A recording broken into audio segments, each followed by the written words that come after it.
in the Friedlander print, we're on page Mem Tes. And if you're following the paragraphs, we're actually in paragraph Nun Zayin Nun Ches, although if you're using the paragraph system, the English version, you're not going to have the Friedlander footnotes, although they were distributed in the handout. Footnote 17, Friedlander explains what we talked about yesterday, that not only did the Ribono Shel Olam create the world, the Ribono Shel Olam is Makayim the world. He continues to maintain the world so that it exists. Ramchal brought down the pasuk in paragraph 56. Hu Oma Vayehi, Hu Tziva Vayamo. God said, Yehi, Yehi Or, Yehi Rakia, and with the Asura Mamoris, a world came into existence. Hu Tziva Vayamo, and he continues to command it so that it will continue to exist. So one is to actually create, and one is to maintain the existence. That existence which is maintained is done at HaKadosh Baruch Hu's will. Today we're going to start looking at the Rambam and Hilchos Yisodei HaTorah about this subject. Let's take a look now at footnote 17. Lefi Dvarim Eila, according to these words of the Ramchal, Perush HaPasuk, the meaning of the Pasuk in Tehillim chapter Lamed Gimel, Ki Hu Oma Vayehi, Kishem Sheritzona Yisborach Isgala B'Asora Mamoris B'Shas HaBriyah. The same way, and this is the words you should keep on circling if you're circling words, because this is a word that's going to reappear and reappear and reappear. Ritzono, God's will. God is not a mukhrach. He's not required to do anything. Everything that happens is through his will only. He willed the world into existence. He wills the world to continue to exist. The will, God forbid, ceases, the existence ceases. The ceasing of the will can occur on an individual level. God ceases to have a will that a certain person continue to live, and that will means that the person's life will come to an end. Ramchal is going to explain to us later that ceasing of God's will can happen in boom. God wills. God ceases to will that man should exist. In other words, God, there are two different ways to look at what goes on. Let's think about health-wise with each of us. A person, Lo Aleinu, has a heart attack.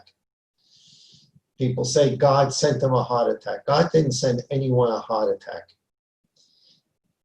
In order for the heart to beat properly, you need the ratzon, you need God to will the heart beats properly. When God's will ceases, the heart naturally will not function. God doesn't have to affirmatively send anyone a heart attack. Because when you think that way, you think opposite of Jewish hashkafa, which we spoke about yesterday. The idea that we exist by default, we automatically exist. If I had sight yesterday, I have sight today. If I heard yesterday, I slept, I woke up, of course I can hear today. It's a default setting. If I could do it yesterday, I can do it today. If I'm not going to be able to do it today, it means God came in and interfered in the process. So that means that by some system of nature, I continue to operate, breathe, etc. And it's only if God buds in and mixes into my business do I become chas v'sholem unhealthy. That is not the way the world works. We learned this yesterday. The whole Birchas HaShachar is designated to uproot that kind of thinking from our minds. Baruch atah Hashem Elokeinu melech haolam tokeach ivrim. Thank you, God, for giving me sight. Well, I had sight yesterday. But who cares? Doesn't mean because you had sight yesterday, you're not in a default setting where you're going to automatically have sight today. You make a bracha after you went to sleep, and you became a peger. You became a sort of a dead body. Baruch atah Hashem hamachaseh neshamas lifgorimes, and you make the bracha in the morning. Thank you, Hashem, for returning life to a dead body. So the fact that the dead body wakes up in the morning and can see again is not a continuation of the sight of yesterday. It's a new blessing over which you make a bracha. Otherwise, there'll be a bracha levatala. If the default setting is I saw yesterday, I will automatically see today. Why are you uttering God's name for a blessing that God made you sighted today? Of course you're sighted today. You were sighted yesterday. It's we make all these brachas. We use God's name. Why isn't that God's name in vain? Because it's not in vain. Because you have to bless God for the sight you have today. It has nothing to do with the sight you had yesterday. The default setting is not because it was yesterday that it's going to be today. There is no such default setting. So the Ribono Shel Olam keeps us going in a healthy way through his Ratzon. That Ratzon doesn't have to continue. If that Ratzon doesn't continue, then the heart doesn't work. God doesn't have to affirmatively send a heart attack. God just ceases the Ratzon. Now that ceasing of Ratzon can be on a complete level, meaning God simply ceases his will for a particular individual to live. Or as the Ramchal will explain later, can happen in different stages. A person, in order for him to live a healthy life, he needs his kidneys to function, his liver to function, his heart to function, his lungs to function, his eyes, his ears. The nisim that we are the beneficiaries of every second and millisecond is beyond imagination when you think about the complexity of the human body and how many things have to interact with each other on a perfect level. The Ribono Shel Olam's Ratzon keeps that going. The Ribono Shel Olam's Ratzon that Reuven's kidney should work, or Reuven's liver should work, or Reuven's eye should work, or Reuven's ear should work, that can cease. It doesn't mean that God is all or nothing. Either God's wills Reuven to live, or God ceases Reuven's will to live. God can will Reuven to live, but for whatever God's cheshbon is, Reuven is not going to have the ability to see chas v'sholom. Or we're going to have the ability to hear, because the Ratzon to hear, the Ratzon to see has ceased. So we're all subject to God's constant Ratzon, constant will in having created us and in continuing to maintain us. Hu Oma Vayehi Hu Tziva Vayamod. It's God's commandment, which is his will, that continues to allow us to exist. Second line of footnote 17, Kashem Sheritzoni Yisbarach Iskala Basara Mamoris B'Shas Habriya. The same way that God's will, his Ratzon, was revealed when God said the 10 Mamoros, which brought a world into creation, into existence. God willed a world into being. V'cholo es habriya yesh me'ayin, and he created the world out of nothing. Kach pol hu b'chol rega. God is at work every second. Umamshich l'kayim es habriya, and he continues to allow the world to exist and function through his will. Hu tziva vayamo. Ve'ilu hoya nifsik ratzon zel rega. And if God's will would cease for a second, if God's will for the existence of the universe, we're not talking about a particular individual, which can happen as well as we explained, but God's this omnibus will to will the whole world, the whole universe to exist would cease for a second, everything would go back to nothing. There'll be nothing left. And now Rav Friedlander brings down the Ramban.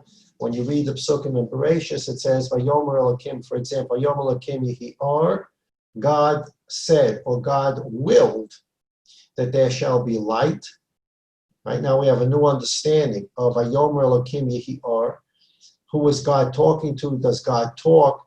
Vayomer is a way of expressing God's will. God willed light to come into being. Vayomer Elokim yehi or. And then that just means the light came into being. How did the light remain and continue to exist after it was created? That's the meaning of the pasuk. Vayar Elokim es ha'or ki tov. And God saw the light, and it was good. Meaning that God wants it to continue to exist. That's God's will. So Vayomer Elokim yehi or, God willed light should come into being. Vayar Elokim es ha'or ki tov, God saw the light was good, and therefore it will continue to exist. Friedlander quotes the Ramban, V'kach mafarash Ramban, Vayar Elokim es ha'or ki tov, ki otzos hadvom el hapol yikra amira. God wills something to come into being is called amira, Vayomer, Vayomer Elokim yehi or, V'kiyuma, and its continued existence, Yikra Re'iyah. V'ha'inyan, this is continuation of the quote of the Ramban, V'ha'inyan lahoros ki amidosam b'cheftzam. This is to teach us that the continued existence of everything in the world is dependent on God's will. V'im ha'chefetz yispared rega mehem, and if God's will ceases for a second, yula ayin. Everything goes back to nothingness. That's the Ramban writing on Vayomer Elokim yehi or and Vayar Elokim es ha'or ki tov. Okay.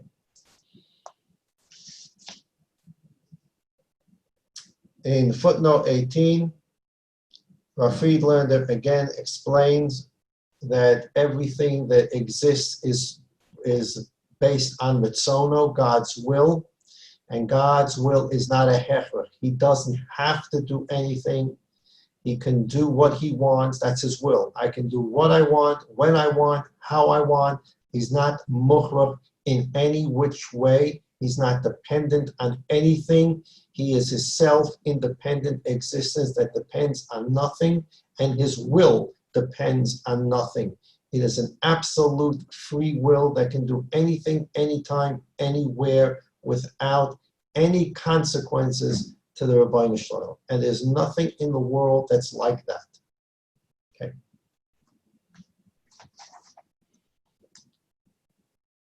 Page 50.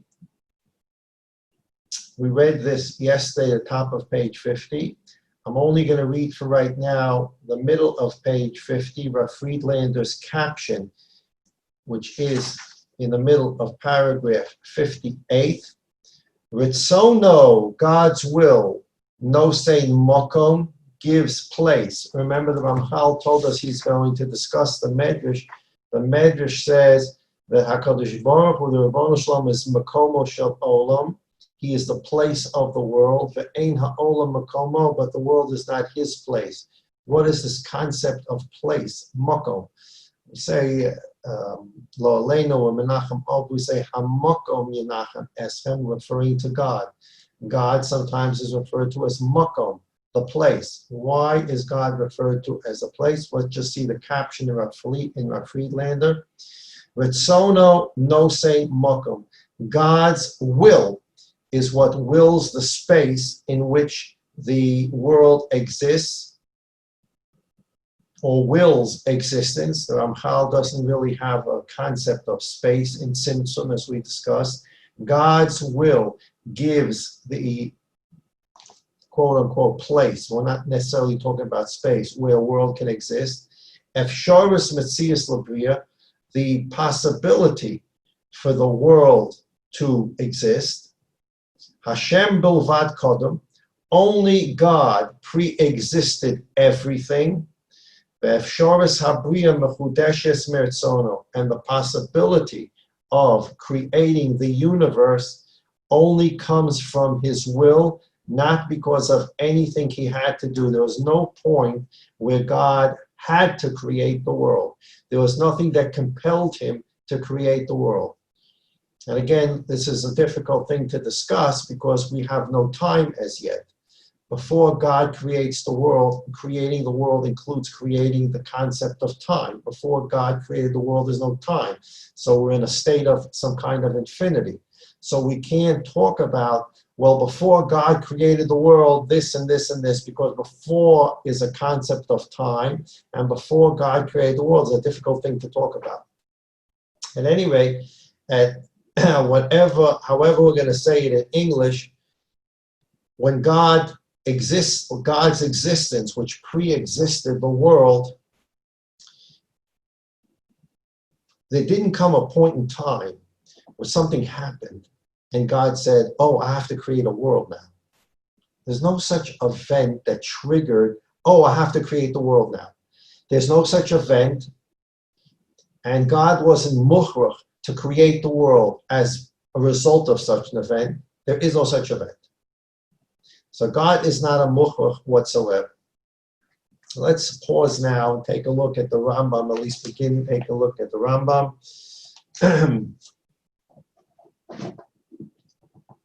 The Rambam, Sefer Hamada, this is the opening book of the 14 books of the Rambam. The Rambam's Halacha Sefer is written in 14 books. That's why it's called Yad HaChazaka, using the words Yad HaChazaka. The Torah says that God took us out of Mitzrayim, Yod Chazaka, with a powerful hand.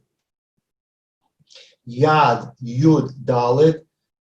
Yud is 10, Dalet is 4, 14. The Rambam took all of halacha and broke it into 14 topics. So if you look at the spine of your Rambam, if you have a whole set of Rambam and you look at the spine of your Rambam, you'll see, count them all up, you'll have 14 words on your Rambam. And those are the 14 subjects of all of halacha according to the Rambam. The first of the Rambam's 14 books is called Sefer Hamada, which in English they translate as the Book of Knowledge, which probably is an improper translation. But it's Sefer Hamada, the Book of Knowledge.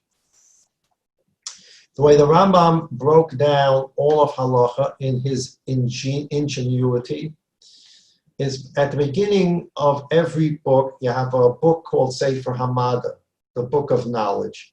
In this book, the Rambam's going to discuss several topics. So book number 1 of the 14 books is going to be broken into several topics. Hilchas Yesodei HaTorah, Hilchas Deos, Hilchas Talmud Torah, Hilchas Avodas Kachavim Mazolos, Hilchas Tshuva. There are going to be 5 separate subjects in the first of the 14 books. Before he begins a subject, he will write how many of the 613 mitzvahs will be discussed in the following chapters. So if you had the time and you wanted to test the Rambam, which you don't have to, it's been done, you take out a calculator and you go and you put your volumes of the Rambam next to you, and you start with volume 1 and you start adding up all the numbers, as we'll see in a moment as an example. You start adding up the numbers at the beginning of each subject. When you finish all your Rambams, the number on your calculator will be 613. So in the 14 books, which are broken down by subjects, and each subject, the Rambam says how many mitzvahs are involved in the subject. If you keep on adding it up, you will get to 613. So in the first of the 14 books, Sefer Hamada, the first subject is called Hilchas Yesodei HaTorah, the laws of the foundations of the Torah. Right underneath there, the Rambam writes, Yesh bichlalan ese mitzvahs. In this subject of the foundations of the Torah, there will be 10 mitzvahs of the 613 mitzvahs that I will discuss. Shesh mitzvahs asay, 6 of the mitzvahs that will be discussed are positive commandments. 6 of the 248 positive commandments come under the subject, the foundations of Torah. V'arba mitzvahs lo saseh, and there are 4 mitzvahs of negative commandments, 4 negative commandments. 4 of the 365 negative commandments will be discussed in the subject called the foundations of the Torah. V'zehu proton, and here are the the details of the mitzvahs. So in the subject of the foundations of Torah, the Rambam is going to discuss 10 of the 613 mitzvahs, 6 are 6 of the positive 248, and 4 of the negative of the 365. So for example, now the first mitzvah he's going to discuss is the mitzvah Aleph, Leda Sheyesh Shom Elokah, to know that there is there, whatever there means, a God, which means knowing that God exists. Beis, Shelo Ya'aleh b'machshava sheyesh sham Eloah acher zelos Hashem, that a person shouldn't even think about the idea that there is another God other than the Rebbeinu Shalom. Let's take a look. These are going to be the first 2 subjects for the Rambam. The Rambam is a perfect organizer. He said that we're going to, the first 2 mitzvahs are the mitzvah of knowing that God exists, and I put knowing in bracket, and I put knowing in bold, and underline, in italics, because remember the Ramchal told us at the beginning of the Daas Tevunos. The Ramchal said, through the Neshama and the Seichel, the Neshama said to the Seichel, I believe be'emunah in the 13 animamins, and I understand 9 of them.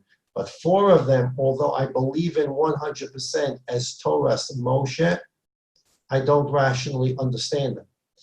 And those 4 were Hashgacha, Schar V'Onesh, Bias Mashiach, and Trias HaMesim. And the Ramchal taught us that besides having emunah, believing in the principles of faith, a person has to have yediyah. He has to understand the principles of faith to the extent a human being can do it. We get that from the pasuk that we're all familiar with. V'yadata hayom v'hashevosa Elohecha ki Hashem Elokim b'shamayim mimav al ha'aretz mitachas ein od.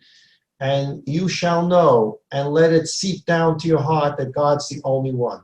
Well, if the pasuk says you shall know, it means I have to put my thinking cap on. V'yadata hayom v'hashevosa Elohecha. It starts with knowing, and then it seeps into your heart.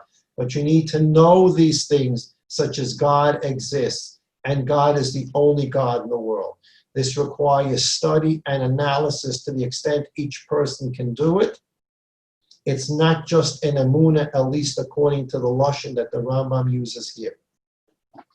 So halacha aleph, yesod hayesodos, the foundation of all foundations, va'omed hachachmos, and the pillar of all knowledge.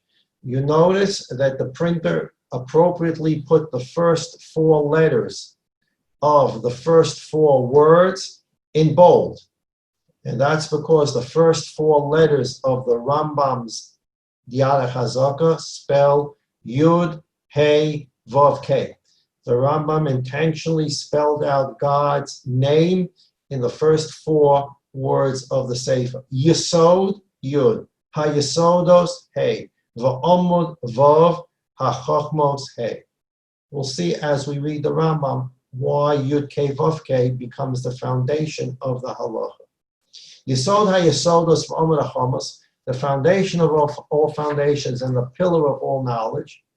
In other words, whatever we're going to learn now is the foundation and the pillar upon which you're going to build everything else. So for those who want to learn Baba Kama and how much the owner of the ox has to pay to the cow that got gored, and for all those who want to learn how many judges you need in a particular court to rule on a particular thing, and for all those who want to learn how to build an Erev, for all those who want to learn how to write a mezuzah, the Yesod HaYesodos V'Omer HaChachmas, the foundation of all foundations and the pillar of all knowledge is the following.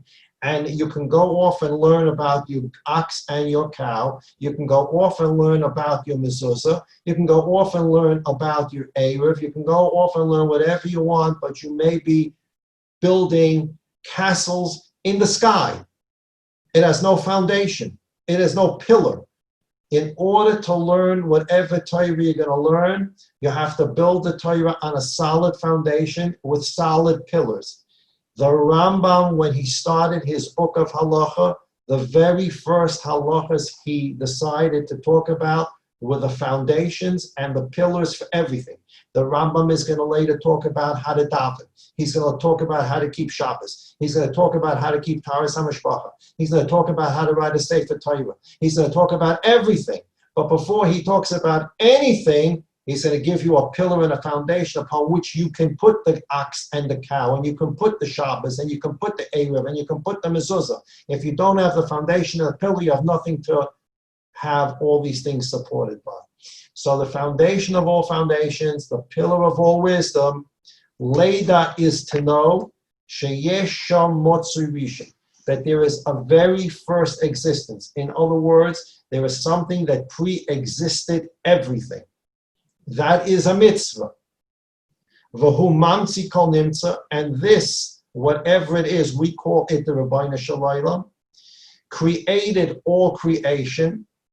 V'chol hanimtzoyim mishamayim uva'oretz u'mashe beinayim, and everything that exists, heaven to earth, in other words, every galaxy from the highest galaxy to earth and below, and everything between, lo nimtzu, only were created and continue to exist, ela me'amitas himatzo, only because of the truth of his existence. We're going to come to this in a moment, probably tomorrow, what amitas himatzo mean. The Rambam says that everything that exists only exists because of the truth of God's existence. What exactly does the truth of God's existence mean? Everything exists because God wants it to exist. That's what we learned in Ramchal, Ritzono. The Rambam is here introducing us to the depths of the concept. Amitas himatzo, God's true existence, is what gives the rest of the existence any ability to continue to exist. What does the truth of existence mean? God's the only true existence. So we'll take a quick look at Halacha Beis. Remember, this is foundational material upon which you build everything else you're going to learn. Halacha Beis.